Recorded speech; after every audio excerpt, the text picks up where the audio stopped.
Hello guys, welcome.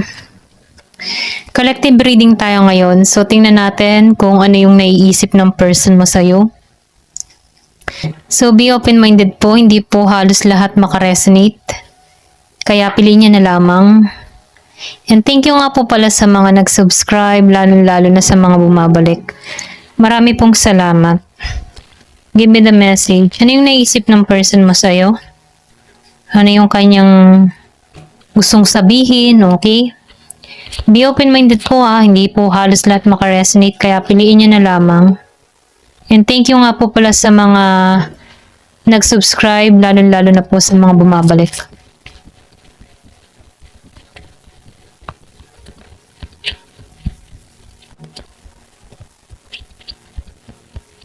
So, nakikita ko dito, no?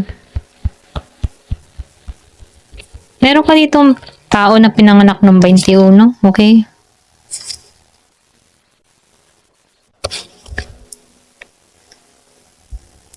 So, itong tao mo dito, alam mo yung tipo na nag-start yung buhay niya nang makilala ka, okay? Nafe-feel ko dito, meron ka ditong tao na meron siyang bad experience sa past niya, okay? Bago ka makilala ng tao na to. So, nakikitaan ko dito na siya yung tipo ng tao na marami siyang gusto, marami siyang hinahanap, marami siyang gustong mangyari, okay? So, nakikitaan ko dito yung pagiging maambisyon ng tao mo, no? Pero ganun pa man, ano? Nakikitaan ko dito na kasi lumabas yung door din, ni-upright ko lang para mas mabasa ko siya ng maayos, Yung bang tipo na hindi siya nagiging blessed sa panahon ngayon, kasi sa mga pagsubok na kinakaharap niya dito.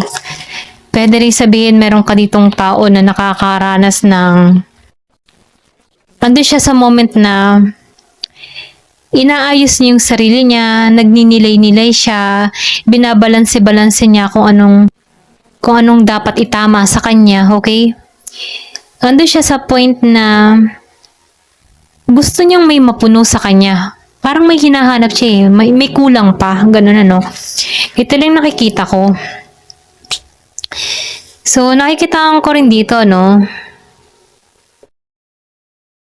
itong tao mo, nakikita ko dito na nahihirapan to, okay? Nahihirapan siya sa kanyang kabuhayan ngayon, sa kanyang financial. Kumbaga, marami siyang isipin, marami siyang gumugulo sa kanyang kaisipan dito. Or pwede rin sabihin na kaya ito hindi makatungo sa'yo, dahil or kaya hindi ito makapunta, makatungo sa'yo, makausap ka, Kasi itong tao mo, marami tong priority na kung saan ito yung gumugulo sa isipan niya, okay? Kumbaga, marami siyang issue sa katawan, marami siyang gusto mangyari na hindi niya pa na-achieve, okay? Tapos bigla kang pumasok dito sa taong ito, Nafe-feel ko pumasok ka dito sa tao na to na miserable pa yung buhay niya, okay? Yung ganun ba? Marami siyang mga kinaharap na pagsubok. Kumbaga, pumasok ka sa buhay ng tao na to na feeling down siya sa sitwasyon, okay? Pero ganun pa man, nakikita ko dito yung iba sa inyo, alam mo yung tipo na once na naiisip ka ng tao nito, bumabalik sa kanya yung mga argumento niyong dalawa, yung mga usapan niyong dalawa. Kumbaga, nakikita ko dito na paulit-ulit. Ngayon niya nare-realize na paulit-ulit na lang yung nangyayari sa kanya, okay? Yung bang meron siyang mga tanong dito sa kanya sarili, bakit ganun? Bakit paulit-ulit na lang yung nangyayari sa akin? Kailan ako magtatagumpay, okay? Ganun yung tanong niya dito sa Six of Wands. Gusto nitong tao na to na mapunta siya sa pinaka-top, okay? Yung magtagumpay siya. Gusto niya yung makamit yung tagumpay dito, okay? Kaya yung iba sa inyo nakikita ko dito, wala pa itong ginagawang action sa'yo kasi andun siya sa ambisyon niya, okay? Sa gusto niyang patunayan, okay? Ito lang nakikita ko. Give me the message. Then, nakikita ko rin dito, no? Gusto nito na makilala or pwede rin sabihin, gusto ng tao mo na hangaan din siya ng iba, okay? Ito lang nafe-feel ko. Or pwede rin sabihin, yung iba sa inyo, no? Nakikitaan ka ng tao na to na nagiging kang maayos, nagtatagumpay ka, okay? Kaya itong tao na to, gusto niyang tapatan ka, okay? Give me the message. So, meron ditong Virgo, Capricorn, Taurus, Aries, Leo, Sagittarius. So, meron ditong Judgment Reverse, ha? Pero i-upgrade ko para mabasa ko, no? So, nakikitaan ko rin dito, no? Yung tao mo dito, marami tong choices, marami tong option.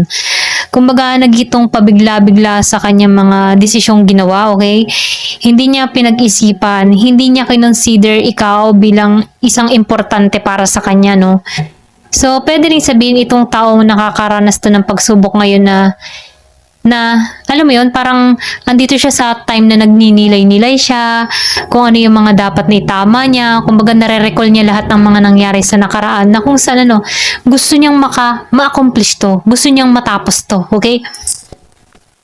Kumbaga nandito siya sa moment na nagiging siyang malalim ngayon mag-isip, okay? Pwede rin sabihin na no, itong tao mo masyado tong sinusubok sa panahon ngayon, kaya nariko lahat ng mga alaala na nangyari sa inyo. Meron ditong pinanganak noong 20. Meron ditong 2 of sword. Reverse, okay? Pero i-upright ko din. So, nakikita ko rin dito, no, itong tao mo, pamula ka nang nakilala ka nito. Doon nagsimula ang lahat. Ito yung nafe-feel ko, no? Marami kayong conflict, maraming away. Kaya maraming away siyang nadadala sa connection nyo or marami siyang nagagawa na nagpapasakit sa'yo. Kasi meron siyang issue dinadala na hindi niya mambitawan, ano? Bago ka dumating dito sa tao na to. Maybe dumating to sa buhay mo na meron siyang masakit na experience sa nakaraan na hindi pa siya naghihilom doon, na nadadala niya sa isang relasyon nyo, okay? Nadadala niya to sa relasyon nyo na nagpapatrigger sa inyo. Ito rin nakita ko. Pero ganun pa man, ano, itong tao mo, nakikitaan ko dito na maybe itong tao mo nandito siya sa time na nag-a-isolate siya, no? Kasi yung isolate, masasabi din na inilayo muna to, no? Para makita niya sa sarili niya kung ano ba yung mali.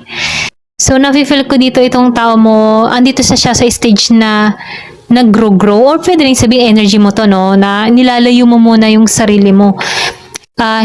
Kumbaga, binabalanse-balanse mo muna yung sitwasyon, inuuna-unawa mo muna yung sitwasyon, okay? Kumbaga, no, nakikitaan ko rin dito, no, meron ka ditong tao na hindi niya alam ang definition of love. Ano ba yung masasabing love, okay? Ano ba ang lalim ng pag-ibig, okay? Kumbaga, nakikitaan ko dito na nakaranas to ng experience na na-stuck siya sa isang relasyon na ang hirap pakawalan, okay? Or pwede rin sabihin ikaw to, no? So, nafe-feel ko dito, meron ditong tao na china-challenge niya yung sarili, okay? China-challenge niya yung sarili niya kung kaya niya tong alisan, itong kanyang emotion na nararamdaman. Feeling stuck siya, or pwede rin sabihin na stuck pa rin tong tao na to sa'yo sa nakaraan, ano? Kumbaga, hindi pa to naghihilom ng lubusan, no? So, meron akong nakikita dito na meron ka ding tao na meron siyang sariling paniniwala about love, okay? Pwede rin sabihin, meron tong experience or meron tong yung man tipo na napunta siya sa broken family or meron siyang ganun, no? Na kung saan nadadala niya to hanggang sa pagtanda, okay? So, meron itong ibang paniniwala sa definition of love kung bakit hindi siya makapagpahayag ng kanyang emotion, ano? So, itong tao nito, nakikita ko na nagpuput siya ng mask, okay? Yung bang tipo na iniisip nito na wala na siyang pakialam sa'yo, okay, I don't care na, ganyan-ganyan, bahala ka sa buhay mo. Pero deep inside, niloloko niya lang yung sarili niya eh, okay? Kasi ni-stuck siya doon eh. Kumbaga, nakikitaan ko dito na yung paglaki niya, okay? Dahil maybe napunta to sa family na broken, nadadala niya yun, ano? Meron siyang takot na baka mangyari din yun sa kanya, okay? Give me the message.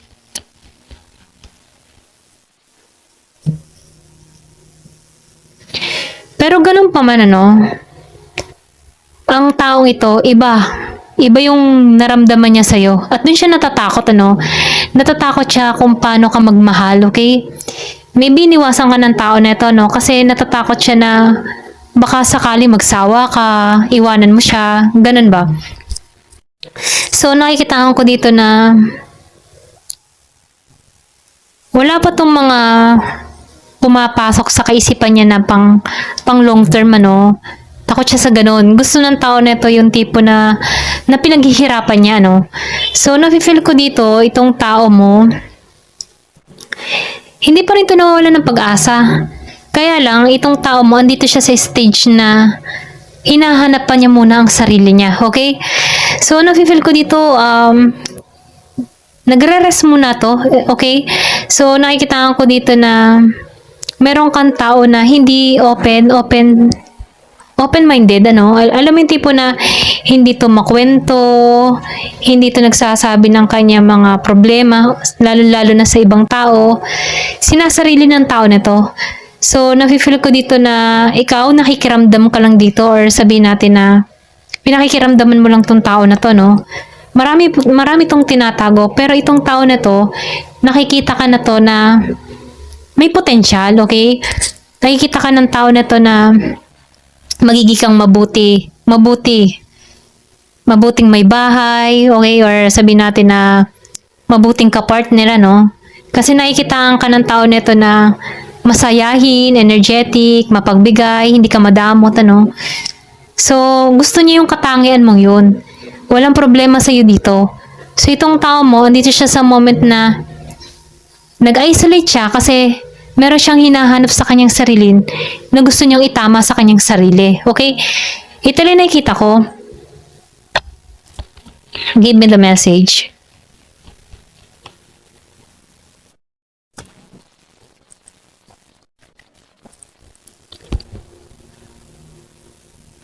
So, nakikitaan ko dito, yung sinabi ko kanina, no, na bago ka dumating sa tao na to, no, marami na tong bad experience. So, confirmation dito, no, itong tao mong ito, dumating sa buhay mo na totally broken, okay?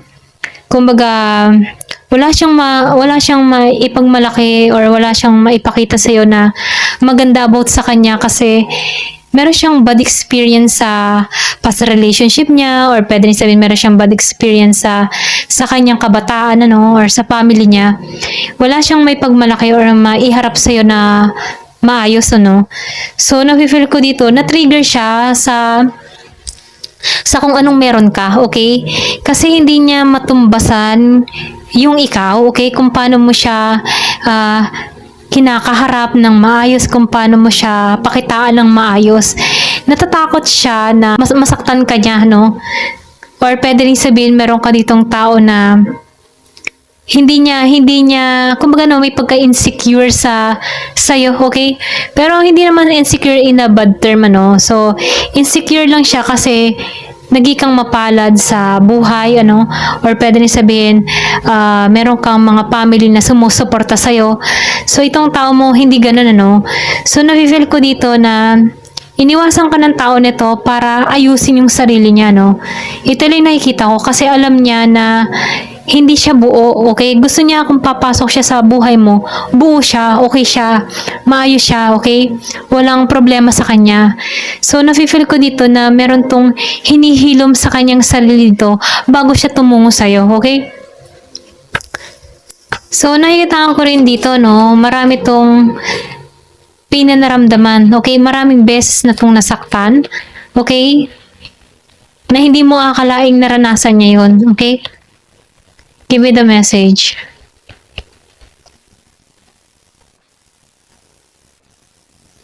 So, itong tao mo, no, nakikita ko dito na masyado siyang na alam mo yung pakikitungo mo dito sa tao nito, masyado siyang naging mapaghanap sa no, kung paano mo tinuturing to ng maayos ano. Ikaw kasi yung tipo ng tao na nurturing ka, mapag-alaga ka, feeling ng tao nito safe siya sa okay?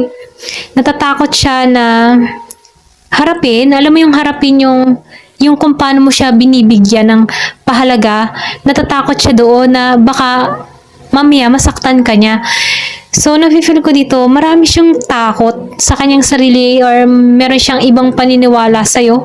Okay? Or yung tipo ba, iba yung kinalakihan mo At itong tao nito, natatakot siya na hindi niya matumbasan kung paano ka mag-offer sa kanya. Okay? Ito lang yung nakikita ko.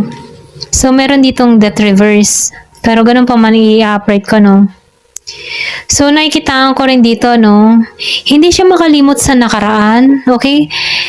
Kumbaga, hinihila siya ng nakaraan, okay? Kaya tong tao na to, no, nahihirapan siya mag-moving forward. Pero ganun pa man, iniisip ka palagi ng tao neto. Hindi ka mawala sa isipan ng tao nito, lalo-lalo na yung pagkikare mo, or kung halimbawa nagsama kayo ng tao nito, no, yung pag-aalaga mo sa kanya. Kumbaga itong tao mo, hindi niya na panghawakan ikaw, okay? So, nakikitaan ka ng tao nito na nag-iiba ka, okay? Or sabihin nating malaki na yung pinagbago mo. So, natatakot siya na baka iwanan mo din siya, okay? Alam mo yun, parang meron siyang abandon issue, okay? Yung tipo na takot siyang maiwan.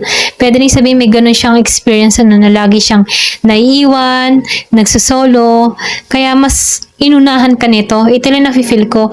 Pwedeng nararamdaman ng tao nito na maaari or may posibilidad na naiwan mo din siya. Kaya inunahan ka na ng tao na to. Ito lang yung nakikita ko. So, nakikitaan ko dito, no? Itong tao nito, yung kinilos niya sa'yo, nagkaroon ng consequence, okay?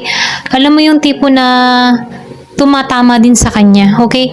Kaya itong tao mo, kahit nagkakaroon siya ng panibagong relasyon, hindi siya nagiging masaya kasi hindi pa siya heal sa nakaraan. Ito lang nafe-feel ko, no? So, tingnan natin kung ano yung gusto niyang sabihin sa'yo. Give me the message. Ano yung gusto niya sabihin or naiisip niya sa'yo once na naalala ka ng tao na to, no? Kumbaga, ano pa ba ang kanyang nararamdaman sa'yo? So, nakikitaan ko dito, no? Meron siyang tanong, ano bang gusto mo? Okay? Ano ba ang gusto mo sa kanya? So, nafe-feel ko dito, no? Maraming issue tong tao mo.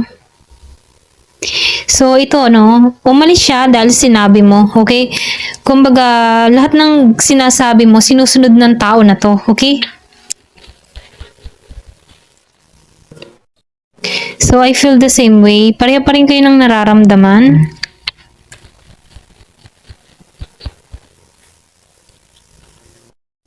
So, sinasabihan ka dito, listen to your heart.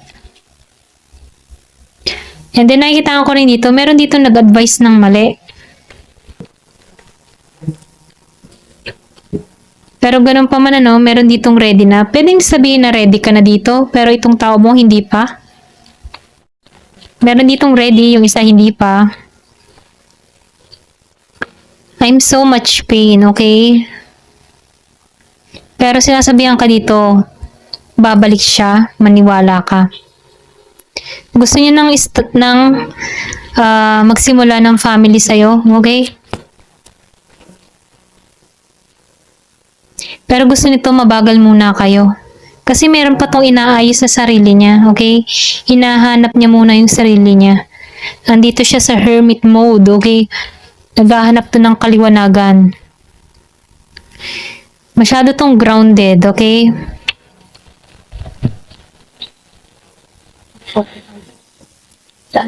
Wallet.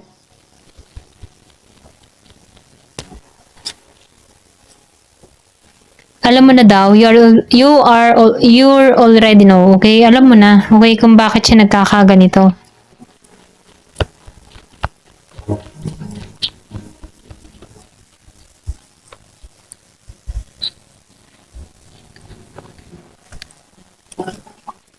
I'm sorry. ego, okay? Meron tong ego.